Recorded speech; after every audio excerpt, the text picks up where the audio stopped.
Bom dia, galerinha, tudo bem? Bora lá encerrar aí mais uma semana, uma aula de matemática. Galera, lembrando que a aula de hoje é a matéria do terceiro bimestre, então bora acompanhar com o seu livro, fazer anotação, entregar as atividades, para que lá no final você não tenha que fazer recuperação ou ficar com vermelho, tá bom? Então, bora lá, né, focar aí, objetivo, terceiro bimestre iniciando aí.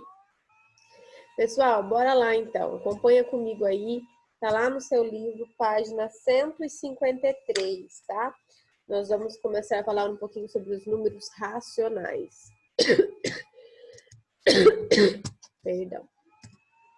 Então, antes de falar dos números racionais, vamos lembrar um pouquinho sobre os números naturais e números inteiros, que nós falamos no primeiro e segundo bimestre. Nós falamos aí quem são os números naturais. São os números que nós usamos para representar, quantificar e assim por diante. E eles são sempre positivos. Quem são os números inteiros? São os números que podem ser representados em forma negativa. Podem ter lá o sinalzinho de menos na frente dele. Mas também podem ser positivos, ok? E então, para começar aí nossa matéria, nós vamos falar sobre os números racionais.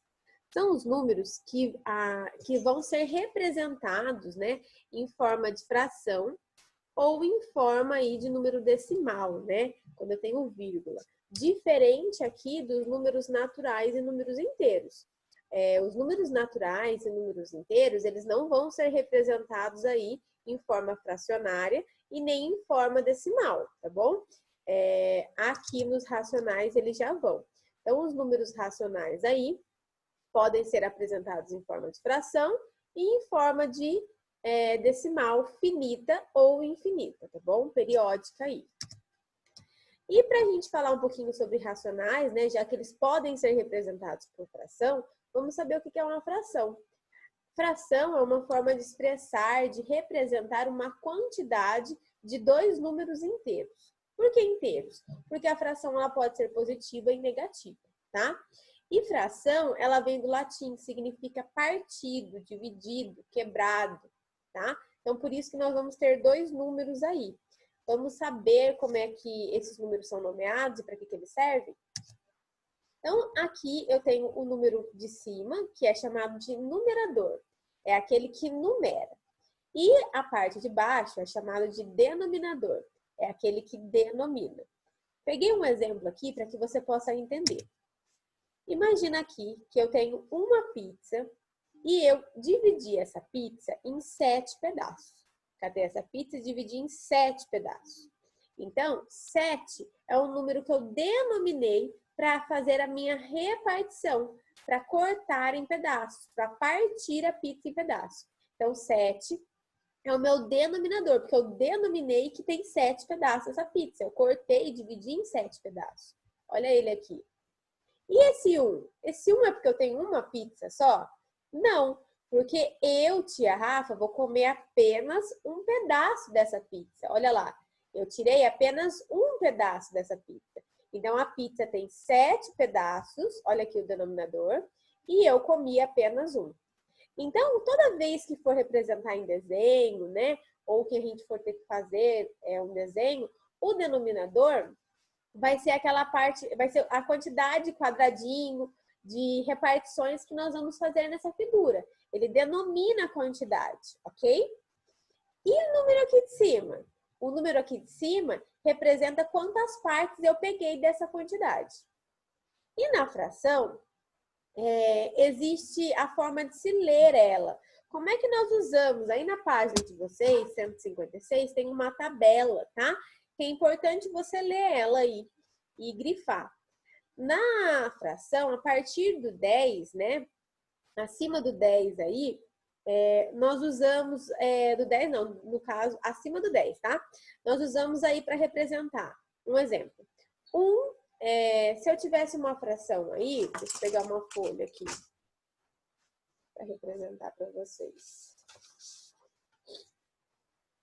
Deixa eu ver aqui, pensar no número, para que vocês possam ver como é que é feita a leitura. Tá, vou pegar uma que tá aqui na tabela.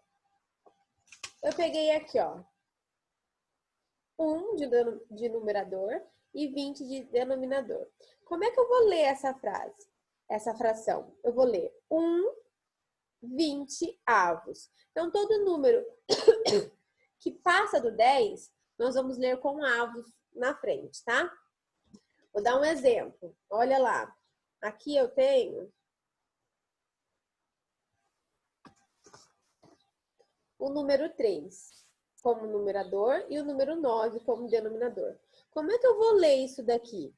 3, normal, que é o meu numerador. Então, o número de cima eu sempre vou ler como, né, representando ele aí normal. Então, 3 nonos, ok? Aqui, até a gente chegar no décimo, nós vamos usar aí quarto, né? Quinto, sexto, sétimo, oitavo, nono e décimo. Aí, a partir do décimo, a gente coloca o avos na frente, tá bom? Se eu tiver números aí, né? Um exemplo, 1 como numerador e o 30. Como é que eu vou ler? 1, 30 avos, ok? Ou eu também posso ler 1 trigésimo. Então, tem duas formas aí de você ler e de você representar. O numerador, ele sempre vai ser, escrever, você sempre vai ler da forma que ele aparece ali, tipo 1, 5, 9, tá bom? E o número abaixo, você sempre vai estar utilizando aí os números ordinais. E acima do 10, né, o décimo, você vai colocar o avos ali na frente. Então, tipo, você vai ler lá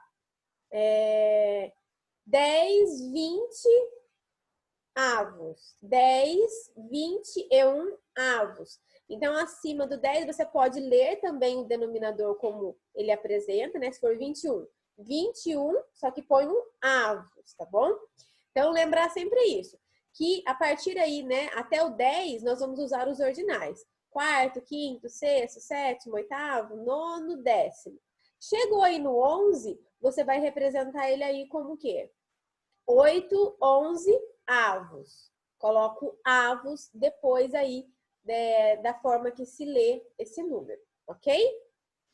Galerinha, bora lá fazer a atividade então. Página 157, exercício do 1 ao 6. E esses exercícios não precisam ser entregues. Por quê? Nós vamos corrigir na próxima aula. Quando é a próxima aula ao vivo? Quarta-feira. Então, hoje é sexta. Você vai ter aí hoje, segunda, terça. Na quarta, nós vamos corrigir esses exercícios ao vivo. Quem não for participar da aula quarta-feira ao vivo, precisa entregar esses exercícios até na terça e me avisar. Avisa, tia Rafa, não vou participar da aula ao vivo, estou entregando o exercício na secretaria da escola ou entregando lá por e-mail, ok? Combinado? Belezura? Pessoal, um bom final de semana para vocês. Que Deus abençoe, guarde vocês aí. E qualquer dúvida na hora da execução dos exercícios, é só me chamar, tá bom? Beijo para vocês aí. Tchau!